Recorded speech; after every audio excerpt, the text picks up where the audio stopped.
오늘 우리에게 주시는 말씀은 신명기 6장 4절로부터 9절의 말씀입니다. 신명기 6장 4절로부터 9절의 말씀, 우리 한 절씩 한 절씩 교독하십니다. 이스라엘아 들으라, 우리 하나님 여호와는 오직 유일한 여호와이시니 너는 마음을 다하고 뜻을 다하고 힘을 다하여 내 하나님 여호와를 사랑하라. 오늘 내가 네게 명하는 이 말씀을 너는 마음에 새기고 내 자녀에게 부지런히 가르치며 집에 앉았을 때에든지 길을 갈 때에든지 누워 있을 때에든지 일어날 때에든지 이 말씀을 강론할 것이며 너는 또 그것을 내 손목에 매어 기호를 삼으며 내 미간에 붙여 표로 삼고 또 또 내 내 집 집 문설주와 문설주와 바깥문에 바깥문에 기록할지니라. 기록할지니라. 아멘. 아멘. 오늘 하나님의 열정 그 사랑으로 살자는 제목으로 말씀 전할 때 하나님의 크신 은혜가 있기를 소망합니다. 축복의 사람 곁에는 축복의 사람이 있고요. 감사하는 사람 곁에는 감사의 사람이 찾아옵니다. 날마다 감사의 사람, 축복의 사람 되시길 소망합니다. 아멘. 하나님의 열정 그 사랑으로 살자, 오늘 두 번째 하나님의 열정에 관해서 말씀드리고 있는데, 우리가 하나님의 열정이라는 그 열정이라는 단어가 킨아인데 이거는 질투적인 의미를 가지고 있다고 말씀드렸고, 하나님이 질투하시는 하나님이라는 걸 알아야 된다고 말씀드렸습니다. 질투하실 정도로 사랑하시는 하나님, 우리와 연애하고 싶어 하시는 하나님, 그 하나님을 우리가 알 때 우리의 신앙의 열정이 달라져야 한다는 것입니다. 그래서 한번 여쭤봅니다. 지난 한 주간 열정적으로 사셨습니까? 네. 열정적으로 쉬셨습니까? 열정적으로 산다는 게 뭐냐라고 물으면 막 땀 흘리고 사는 걸 열정으로 사는 거라고 생각할 수 있는데, 그게 아니라 정말 하나님이 질투 안 날 정도로 하나님을 사랑하면서 사셨느냐를 여쭤보는 거예요. 내 마음이 자꾸 콩밭에 가 있어. 소위 말하면 우리 딴 데 가 있다 그러잖아요. 하나님에 대해서 생각을 자꾸만 안 하고 딴 데 가 있는 거 하나님 질투하시는 거예요. 그런데 오늘도 하나님 생각. 듬북 새 뭐예요? 오빠 생각이라는 노래 있죠, 그죠? 예. 오빠가 너무 그립고 옛날에 나 머리 따주고 꽃가신 사준 그 오빠가 생각나는 참 옛날 얘기잖아요. 생각나는 오빠가 그리운 것처럼 가족에서도 그런 사람이 있을 수 있고 연애에서도 그런 사람이 있을 수 있잖아요. 그럼 우리가 하나님을 그렇게 그리워하면서 산다는 게 열정이에요. 네. 그렇게 살게 되기가 쉽지 않죠. 쉽지 않습니다. 그런데 내가 인생이 너무 힘들고 다른 게 안 보이고 다른 게 들리지 않고 정말 그것 말고는 살 길이 없을 때는 우리가 그걸 붙들게 되어 있어요. 그런데 여러분, 그렇게 힘들 때만 하나님 찾지 말고 평소에도 하나님을 열정적으로 찾으면 우리에게 놀라운 축복과 은혜가 있다는 것을 오늘 여러분들에게 말씀드리려고 합니다. 삶의 모든 영역에서는 열정의 증거가 나타나게 되어 있어요. 삶의 모든 영역에서 드러납니다. 우리 신명기 6장 8절부터 9절의 말씀을 보면 너는 또 그것을 내 손목에 매어. 여러분, 이 손목에 매는 건 다 보이는 거잖아요. 그렇죠? 그러면 이게 걸어 다녀도 보인다는 얘기예요. 제가 지금 옷을 이렇게 입었는데 이스라엘 사람들은 지금도 유대인 정통 유대인들은 이 테필린이라고 해서 몸을 막 칭칭칭 감아놓는 가죽끈 같은 게 있어요. 그 테필린이 뭐냐면 말씀이 적혀 있는 가죽끈 같은 거예요. 그걸 붙여요. 옷술에도 붙이고. 예. 그래서 항상 어디서나 말씀을 외우고 암송하고 볼 수 있게 해놓은. 두 번째, 내 미간에 붙이고. 미간은 뭐냐면 여러분 그 음식 같은 거 먹으면 어떤 표현이 나오냐면 진실의 미간 들어봤어요? 젊은 사람들은 들어봤는데 맛있어 그럼 여기가 막 이렇게 인상을 쓰면서 그러니까 여기는 어떤 의미를 가지고 있냐면 그 사람의 정신, 그 사람의 생각 이 표현이 된다는 거예요. 그래서 미간에 붙였다는 거는 그 사람의 정신 세계관을 의미하는 거죠.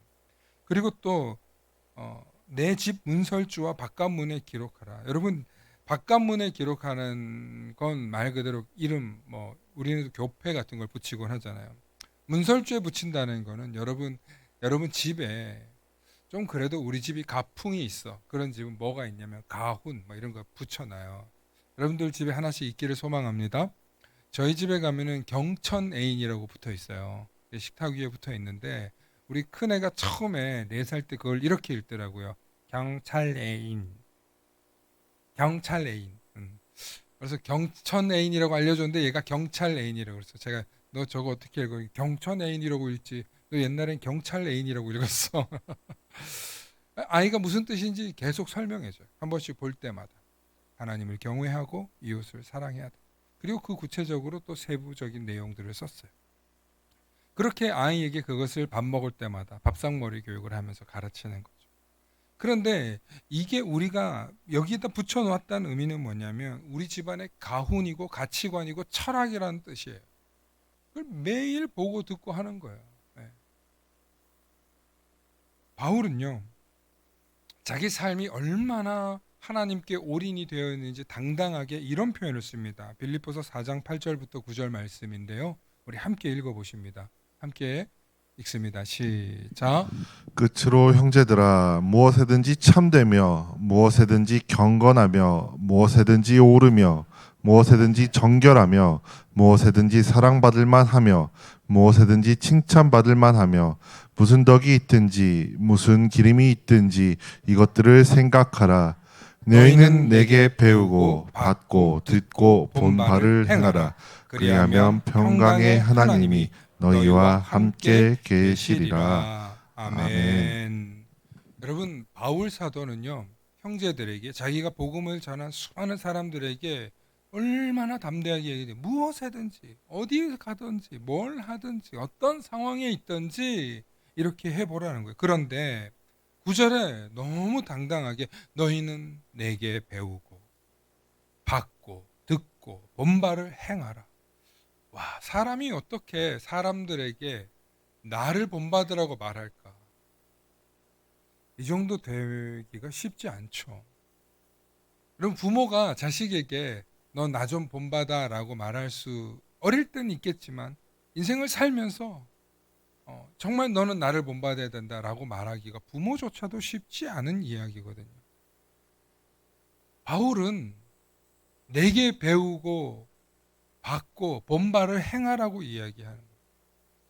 여러분 우리 그리스도인들은 그런 삶을 추구해야 될 줄로 믿습니다.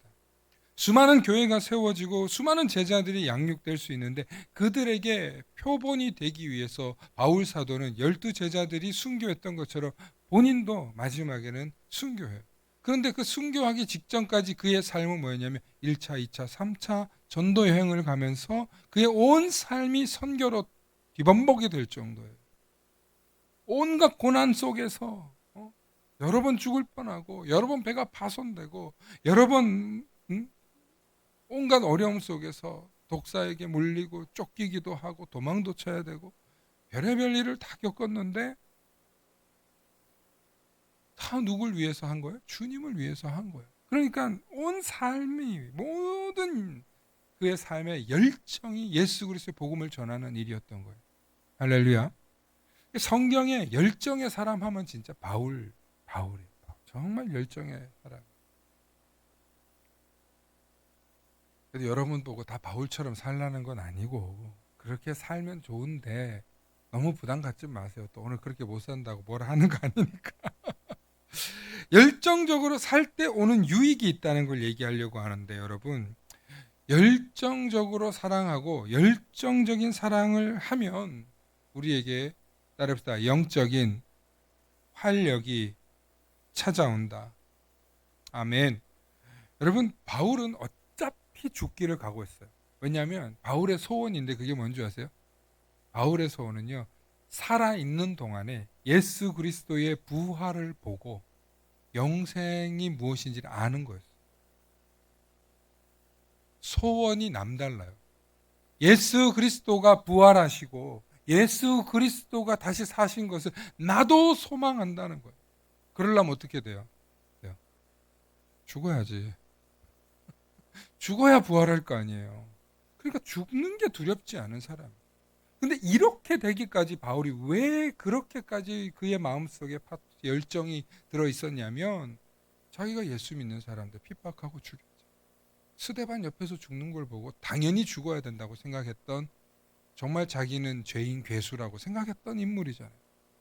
평생에 바울은 자기가 예수에게 지은 죄가 있다고 생각하는 나름의 아픔이 있어요. 그러니까 죽기를 각오하고 복음의 열정을 다. 바울이 복음 전할 때요, 여러분, 많은 사람들이 저거 가짜 아니야? 스파이 아니야? 이렇게 얘기했어요. 그럴 만도 하죠. 예수쟁이 잡아 죽이는 데는 도 같은 사람이었는데 이중첩자 아니냐라는 걱정을 했어요. 그래서 피했어요, 처음에 제자들이.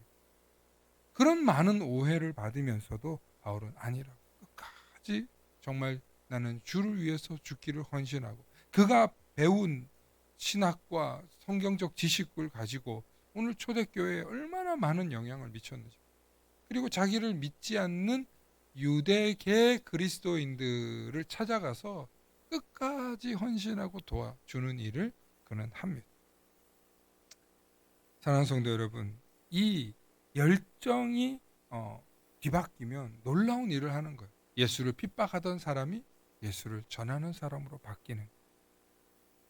여러분, 열정은 반전을 가져온다. 아멘. 그래서 우리 안에 하나님을 사랑하는 열정이 생기면 전혀 다른 사람이 될 수 있습니다. 노먼 빈센트 필이라고 하는 분이 있는데 학자인데 긍정적 사고라는 말을 처음으로 쓴 분이에요. 긍정적인 사고. 우리 한국에는 저도 초등학교 때 본 것 같은데 Positive Thinking이라는, 우리 책으로는 좋은 생각이라고 하는 이 간행 일간지가 아니라 월간지가 있었어요. 그걸 보면서 와, 이런 이야기가 있구나. 저는 굉장히 좋아했어요. 그냥 좋아한 게 아니라 돈도 없는데 중학교 가서 사서 봤어요. 그거 하나 사고 큐티집 사면은 내 용돈 다 쓰는 거였어요. 그럼 거의 5, 6천 원 쓰는 거거든요.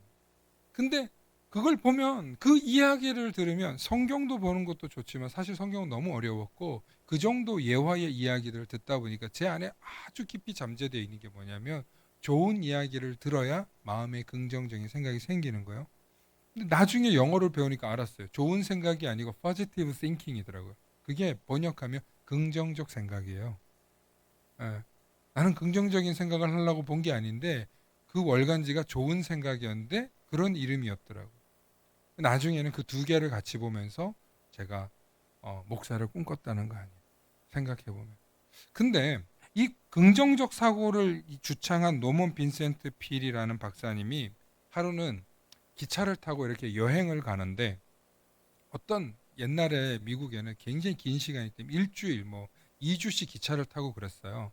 그리고 1등석, 2등석, 3등석 이렇게 있잖아요. 그러면 1등석에 타는 귀부인이었는데 딱 봐도 저 사람은 귀부인이에요. 아주 돈 많은 귀부인이에요. 그런데 기차에 머무는 내내 불평불만을 쏟아내요.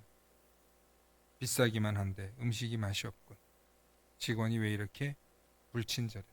1등석인데 왜 이렇게 기차가 불편해. 1등석에 왜 이렇게 사람이 많아. 내내 불평을 하니까 기차 안에 있는 사람들이 전부 다 그 사람 때문에 기분이 나빠졌어요. 여러분 잘 들으세요. 불평하는 사람 옆에 가잖아요. 그 불평의 기운 때문에 사람들 기분이, 여러분 기분이 잡친다. 진짜 쟤 때문에. 그러면 사람들이, 내가 오면 사람들이 자꾸 떠나. 그러면 여러분 난 어떤 사람인 줄 알면 돼요? 잡치기 하는 사람이요? 불평하는 사람이에요. 예. 그래서 이 필 박사가 뭐라 그랬냐면, 그 여인을 보고 쉼 없이 불평을 생산하는 공장 같다는 거. 와, 쉼 없이 불평을 생산하는 공장 같아요. 여러분 그런 인생 되지 마시길 소망합니다. 그런데 이렇게 불평이 여러분 들어올 때는 원인이 있어요. 내가 있는 환경이 부정적일 때, 부정적 생각이 꽉 차면 우리의 입술은 자동으로 불평하게 돼 있어요. 부정적인 생각이 꽉 차면 자연스럽게 불평을 하는데, 여러분 언제 사람이 부정적인 생각이 드냐면 화나는 소리, 기분 나쁜 소리, 비난하는 소리, 미워하는 소리, 지적하는 소리, 틀렸단 소리, 전부 다 부정적인 거잖아요. 그 소리를 들으면 얼굴이 점점 굳어져 가지고 이게 굳어버려요. 그러면 얼굴이 이제 막 이 정말 점점 험악해지는 거죠. 그러면 이제 참다가 이제 뭐가 나와요? 예, 폭발하죠. 그죠? 예, 예, 폭발하죠. 근데 이게 쌓여가지고 독 같은 거라 가지고 폭발하고 끝나면 되는데 그 뒤로 야 내가 똑바로 하랬지. 너 왜 그래? 나도 똑같이 나가는 거예요. 그래서 우리가 부정적이고 불평적인 이야기를 들을 때 우리는 제일 먼저 해야 되는 게 뭐냐면 빨리 입을 다물고 따릅시다. 입을 꽉 다물고 감사를 찾자. 예. 여러분 감사를 찾아야 돼요. 불평하는 사람들, 비난하는 사람들, 부정적으로 평가하는 사람들, 미워하는 사람들 얘기를 들으면 저거를 지적을 듣는 건 들어야 될 게 있으면 우리가 훈련받고 교육받을 땐 배워야죠. 또 가르칠 때 보면은 그렇게 온순하게 가르쳐 주지 않아요. 예. 좀 매정하고 야단치듯이 가르치는 사람도 있을 수 있죠. 그건 뭐 사회생활이니까 해야 되는데 중요한 건 내 영혼까지 파괴하려고 하는 그런 부정적인 얘기가 들어왔을 때 우리는 딱 어떻게 해야 되냐면 차단하세요. 즉시 차단하고 감사를 생각해요. 어떤 걸 감사해야 되냐면 하나님 입 다물게 생각하게 해주시니 감사합니다. 입부터 다물게 이게 생각나야 돼요. 예. 그리고 부정적인 거구나라고 알게 해주셔서 감사합니다. 깨달아야 돼요. 그래서 내 안에서 안 된다 못한다는 말을 하게 될 때가 있어요. 우리가 생각과 의견이 다를 때 그렇잖아요. 예를 들면 이 뜨거운 물을 마시고 있는데 야 뜨거운 물 먹으면은 뭐가 안 좋대.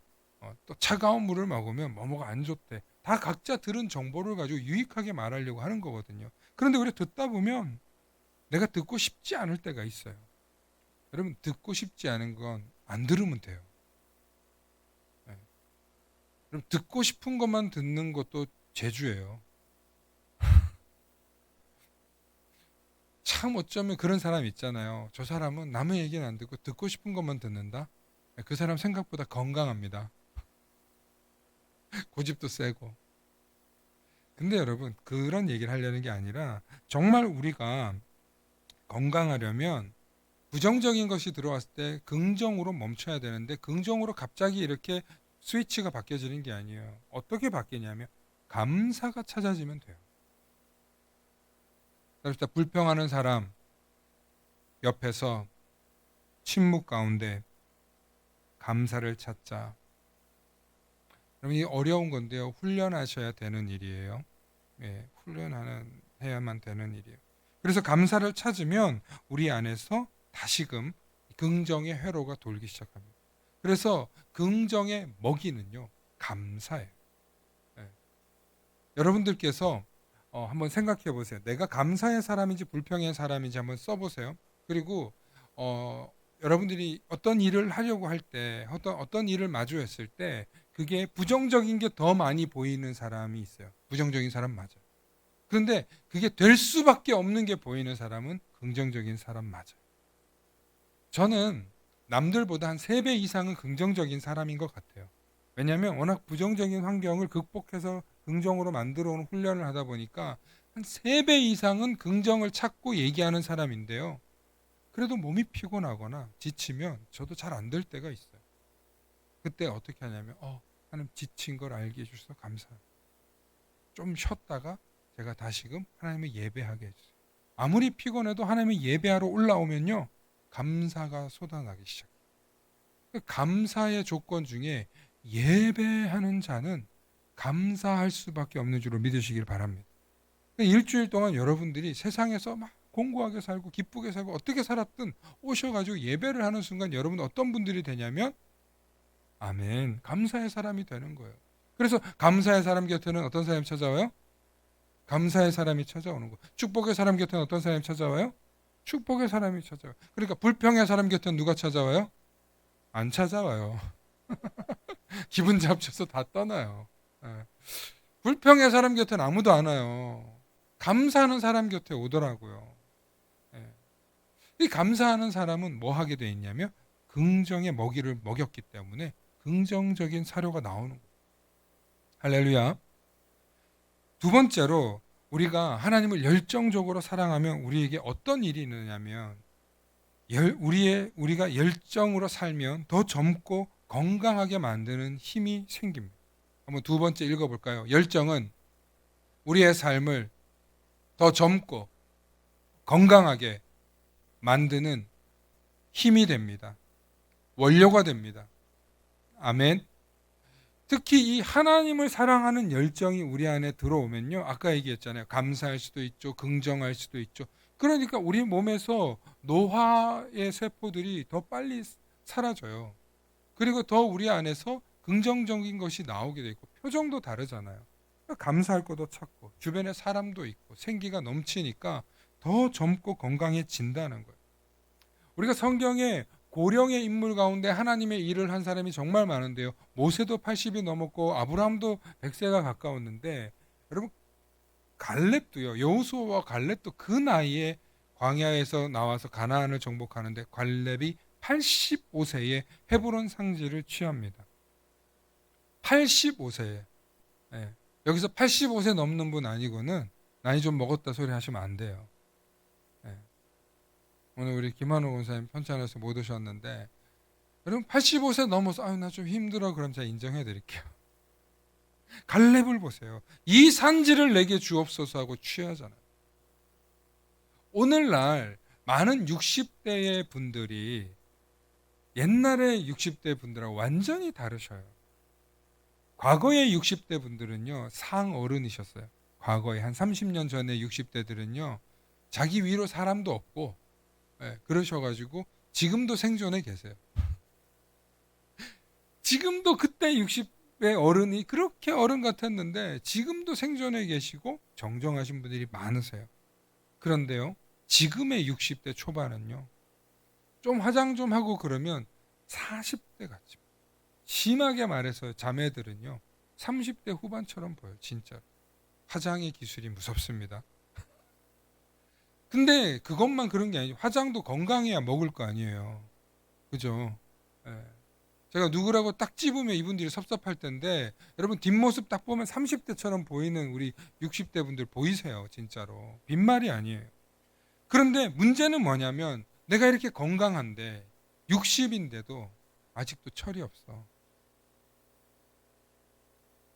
진짜로 자기들이 그런다니까. 제가 얘기하는 게 아니고 무슨 얘기냐면 이제 직장을 마치고 이제 자녀들도 결혼하고 출산하고 이제 자유로워졌어요. 시간이. 근데 내가 뭘 해야 될지 모르겠다. 그런 분들이 너무 많아요. 그래가지고 일단 즐겨본대요. 놀러도 가보고 막 여기도 가보고 친구도 뭐. 근데 공허하대. 노는데 공허하대요. 제 얘기가 아니고 김미경 강사가 얘기한 거예요. 여러분 유명한 강사 있어요. 여성 강사. 이 30, 40대, 50대들한테 인기 짱인 아줌마 강사 있어요. 아무튼 대단한데 그분이 60대 강연을 듣는데 40부터 준비하래요. 그리고 60부터 이 상태로 80, 90까지 내가 앞으로 살아가야 될 텐데 뭘 해야 될지를 찾아야 된대. 근데 여러분 놀라지 마세요. 이분이 교회 권사님이세요. 수많은 어려움 겪고 있지만 결국엔 그 사람의 에너지의 원동력도 사실은 신앙이에요. 신앙. 그러면서 열정적으로 강의를 하고 다녀요. 그런데 여러분 그리스도인들 가운데 60대를 넘으신 분들이요 정말 바쁘고 왕성하게 다니세요. 정말 바쁘고 왕성하게 다닐 수 있어요. 그걸 언제까지요? 8, 90까지 그런다니까. 아니 기술이 좋아가지고 무릎도 갈아 끼우죠. 이도 갈아 끼우죠. 뭐 심하게는 막 눈도 새롭게 막 이렇게 바꿔놓죠.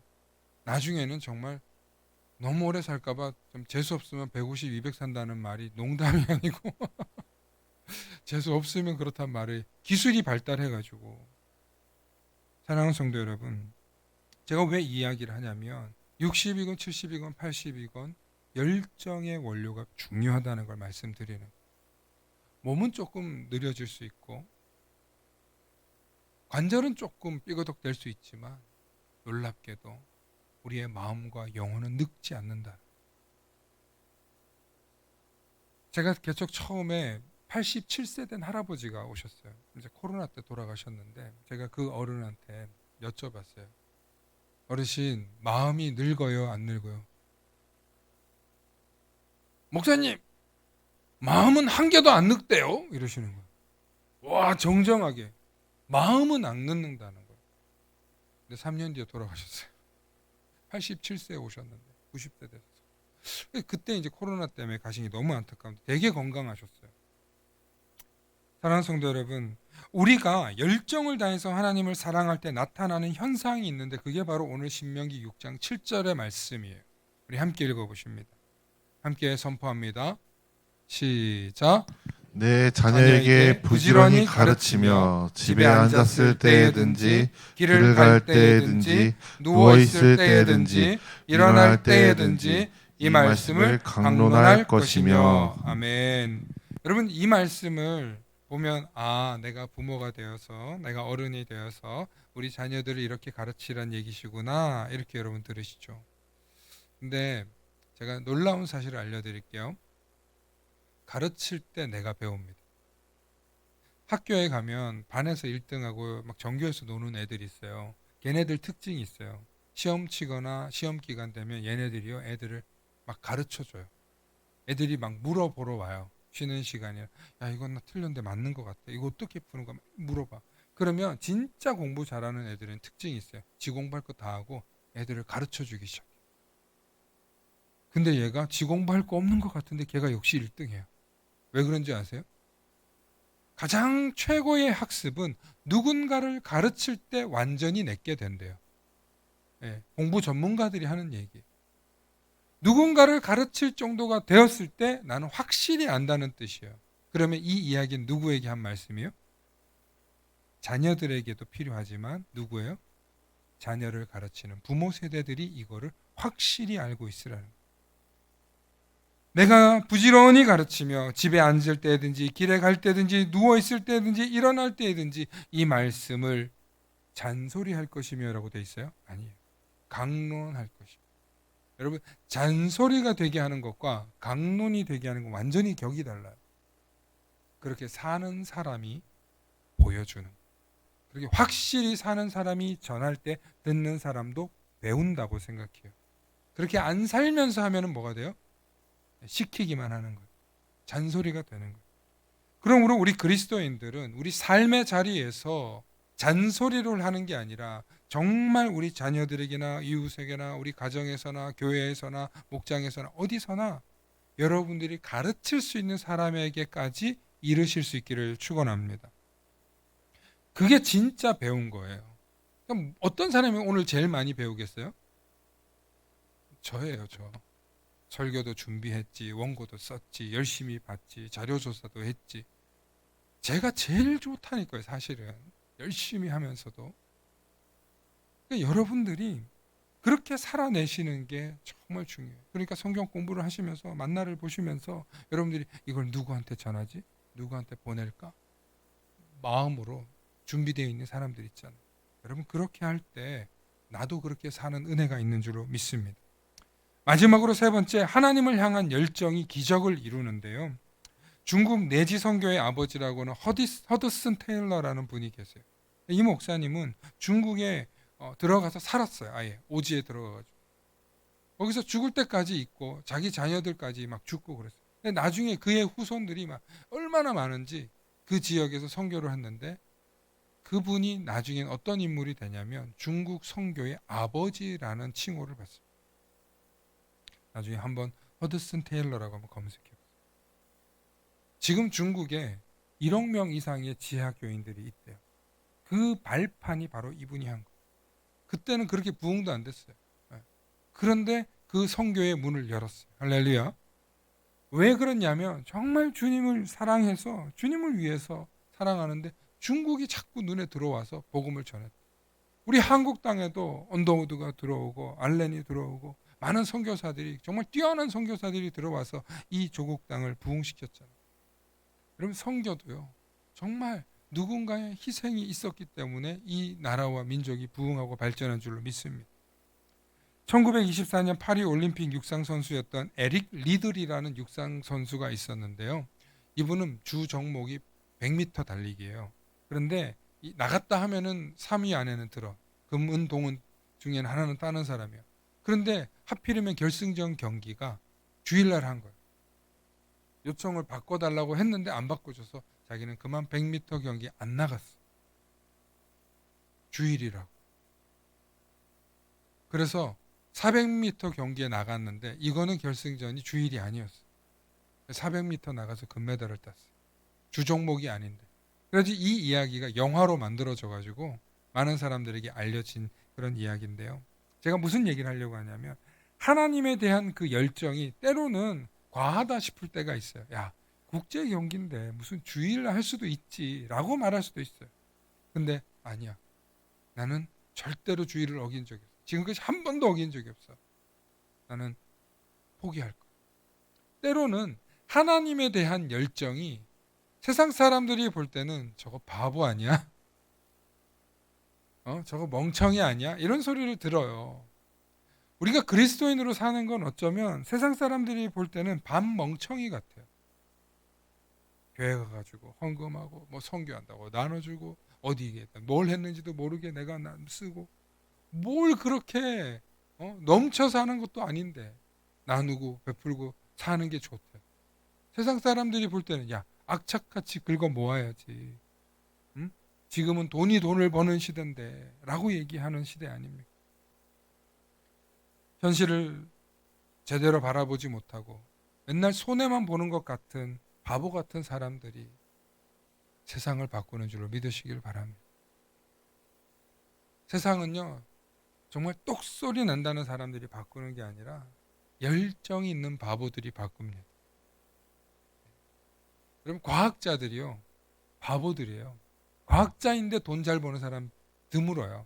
과학자인데 그 기술을 가지고 새로운 걸 발견하는 게 너무 좋아서 밤을 새고 시금을 전폐하면서 해요. 근데 돈은 누가 버는 줄 아세요? 과학자를 움직이는 사람들. 예. 여러분 수많은 사장들이요 전부 다 그 이공계 사람들이 사장인 경우가 드물어요. 뭐 그런 사람이 미국에는 몇 명 있지만 뭐 스티브 잡스, 뭐 앨런 머스크 이런 사람들은 부자로 됐지만 아주 소수예요. 대부분의 부자는 인문학을 전공한 사람, 사람을 잘 다루고 이야기를 잘하는 사람, 판매 기술이 좋은 사람. 정말 저는 그런 사람들이 바보 같아요. 예. 그런데 그런 사람이 세상을 바꾸는 놀라운 기술을 발견하고 역사를 일으키는 줄로 믿으시길 바랍니다. 여러분, 우리가 너무 잘 아는 어메이징 그레이스라는 찬양 아시죠? 존 뉴턴이라는 목사님이 썼는데요. 원래 이 존 뉴턴이라는 목사는 성공의 목사인데 원래는 목사가 아니었어요. 그의 본 직업은 노예를 판매하는 장사꾼이었어요. 무역상이었어요. 어린 시절 신실한 믿음의 어머니를 잃고 그의 인생은 방탕하기 시작해서 죄인들의 개수라고 불리는 악독한 노예 무역상 일을 했어요. 그렇게 살면서 이게 아닌 줄은 알지만 술로 세상을 보내다가 1748년 그레이하운드호라는 배를 타고 가다가 그만 큰 폭풍을 만나서 이제 죽기 직전, 파산 직전까지 온 거예요. 순간 어릴 때 가르쳐 주신 어머니의 기도가 생각나면서 하나님께 붙들었어요. 하나님 살려주세요. 하나님 한 번만 살려주세요. 한 번만 살려주시면 제가 이제는 달라지겠습니다. 그런데 갑자기 그 폭풍우, 캄캄했던 폭풍우가 사라지더니 배가 무사히 돌아온 거예요. 그러면서 이 존 뉴턴 목사가 어메이징한 것을 경험한 거죠. 그리고 돌아와서 이제 성경 공부도 하고 나중에 신학교를 가서 신학을 배우면서 목사가 되려고 하는데 그의 과거 때문에 계속 거절당하는 거예요. 자존심도 상하고 쫓겨나기도 하고 믿음은 있지만 네가 성직자의 길은 아직 안 된다. 여러 번 끝에 그가 1964년에 성공의 목사가 됩니다. 그러니까 한 1950년경쯤에 회심을 하고 나와서 그가 성공의 목사가 되니까 20년 가까이 이제 계속 목회의 문을 두드렸던. 그러다가 나중에 올리라는 곳에 교구 목사가 되고 그리고 또 영국의 유명한 시인 윌리엄 쿠퍼라는 사람과 함께 노래를 만드는데 그게 바로 어메이징 그레이스. 그리고 그 노래만 발표한 게 아니라 아프리카 노예 무역에 대한 생각이라는 책을 출판해서 이후부터 그가 몸담았던 노예 무역의 참상을 고발하며 노예 무역 폐지 운동에 평생을 헌신합니다. 근데 그 당시에 노예 무역상의 사업은 대단한 돈이어서 여러 번 죽을 뻔하고 테러도 당하고 공갈 협박도 당하고 그랬어요. 그러니까 목숨 걸고 해야 되는 일이었던 거예요. 여러분 우리가 잘 알듯이 미국의 링컨 같은 경우도 그 노예제도 또 흑인 인권운동 이렇게 했다가 죽지 않습니까? 그렇게 이권과 관련된 있는 일들을 반대하고 나아갈 때는 목숨 걸어야 돼요. 근데 놀랍게 어떤 일이 일어나냐면 그가 이제 늙어서 죽는데 1807년 영국 의회에서 노예 무역 폐지 법안이 통과되고 1년 후에 죽습니다. 그러니까 죽을 때까지 자기가 저지른 잘못을 회개하고 그것을 폐지하기 위해서 하나님이 그를 사용한 줄로 믿습니다. 그런데 더 대단한 일은 우리는 지금도 기억하죠. 200년이 넘은 이 찬양, Amazing Grace. 200년 넘은 음원으로 따지면 얼마나 많은 돈을 벌어야 돼요? 하늘의 상급이 클 줄로 믿습니다. 여러분 이렇게 놀라운 일을 한 게 존 뉴턴 목사인데 돌아보면 그의 과거는 너무나 비참하고 악랄했던 시절이 있었습니다. 오늘 바울에 대한 이야기를 했고 뉴턴에 관한 이야기도 했고 갈렙에 대한 이야기를 했는데 여러분 노년에도 세상을 바꾸는 일을 할 수 있는 줄로 믿습니다. 하나님에 대한 열정을 잃지 않는다면 우리는 세상을 바꿀 만한 놀라운 일을 할 수 있습니다. 세상의 많은 사람들은 과거에 연연하고 과거에 어떻게 살았는가를 가지고 평가합니다. 그러나 교회 안은 과거가 엉망이었든 여전히 그의 삶이 부정적이고 모자라는 것이 많아도 하나님의 은혜를 입고 변화되면 하나님이 놀랍게 사용하신다는 사실을 우리는 함께 믿음으로 고백합니다. 여러분 우리 삶 속에서 역사하시는 하나님을 기대하면서 하나님의 열정으로 우리의 삶을 살아내시는 저와 여러분들 되기를 소망합니다. 함께 기도하십니다. 사랑과 열정의 하나님, 오늘 말씀을 통하여서 저희를 향하신 주님의 뜨거운 사랑을 다시금 깨닫게 하시고 그 사랑으로 우리의 삶을 살아가게 하여 주시옵소서. 오늘도 이 시간 하나님이 우리를 얼마나 사랑하시는지 열정적으로 사랑하시는 그 하나님을 우리가 깨닫게 하여 주셔서 나도 지난날에 어떠했든 과거가 어떠했든 내 삶이 어떠했든 주님 부르시는 그날까지 열정적으로 하나님을 위해 쓰임받는 우리들이 다 되도록 축복하여 주시옵소서. 오늘도 우리의 마음을 뜨겁게 하여 주시고 우리의 생각과 우리의 믿음이 더욱더 뜨거워져서 주님의 열정을 전하며 살아갈 수 있도록 주님 오늘도 깨닫게 하여 주시옵소서.